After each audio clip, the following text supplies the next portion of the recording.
Pasukan Israel memperluas serangan darat di wilayah utara Gaza. Bombardir yang dilancarkan merupakan serangan terbesar dari Israel sejak perang dimulai. Kelompok Hamas yang memegang kekuasaan di jalur Gaza berjanji akan mengerahkan seluruh kekuatan untuk merespons serangan Israel. Pasukan Israel yang disokong penuh oleh tank meluncurkan serangan semalaman di Gaza pada Rabu dan Kamis malam. Namun, serangan pada Jumat kemarin adalah yang terbesar dengan efek kerusakan paling parah.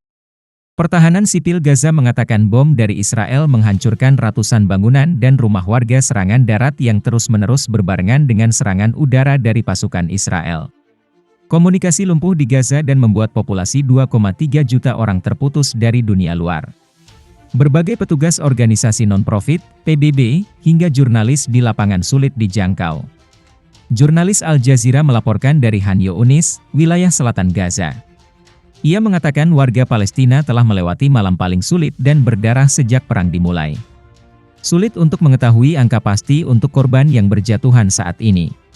Namun, Mahmud mengatakan setidaknya ada ratusan orang terbunuh di area serangan.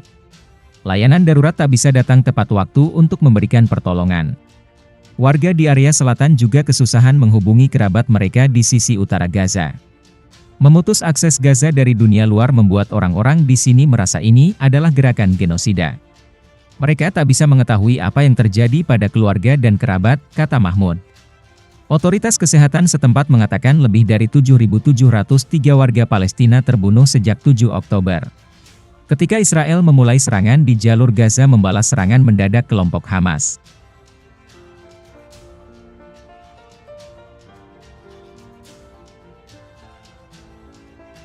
Di sisi lain, negara-negara Islam menyatakan perang terhadap Israel. Memanasnya perang Israel dan Hamas membuat relawan perang Irak mendekati perbatasan Jordania. Mereka mendesak perbatasan dibuka agar bisa ikut berperang melawan Israel di Gaza.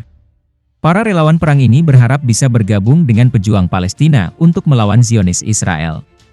Mereka juga memprotes genosida yang tengah dilakukan Israel di jalur Gaza. Mereka yang sebagian besar pendukung faksi bersenjata Irak itu berkumpul menegaskan kembali dukungan mereka terhadap faksi bersenjata Palestina.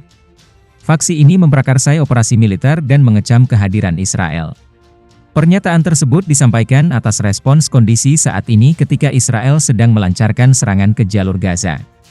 Serangan tersebut dilakukan sebagai balasan atas rentetan roket yang diluncurkan pasukan militan Palestina ke wilayah Israel pada Sabtu pagi waktu setempat.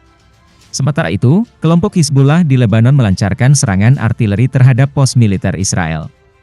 Serangan tersebut dilakukan ketika Israel juga tengah terlibat konfrontasi dengan Hamas di jalur Gaza.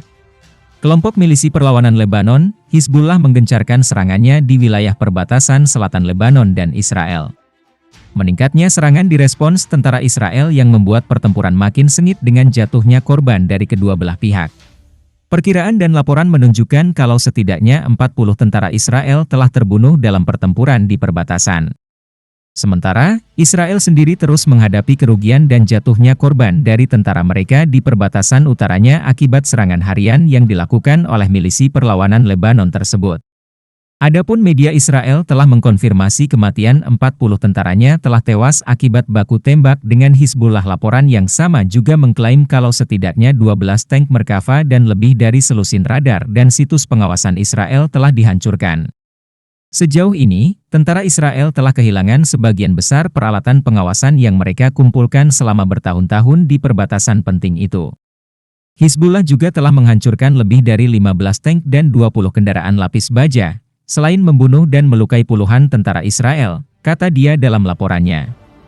Hizbullah telah merilis beberapa video di halaman medianya yang mendokumentasikan serangannya terhadap Israel di perbatasan. Mereka juga memperkirakan berapa banyak tentara yang tewas atau terluka dalam pernyataan yang dikeluarkan untuk setiap serangan yang mereka lakukan. Dalam serangan terbarunya, Hizbullah menyerang 2 lokasi militer Israel dengan peluru kendali.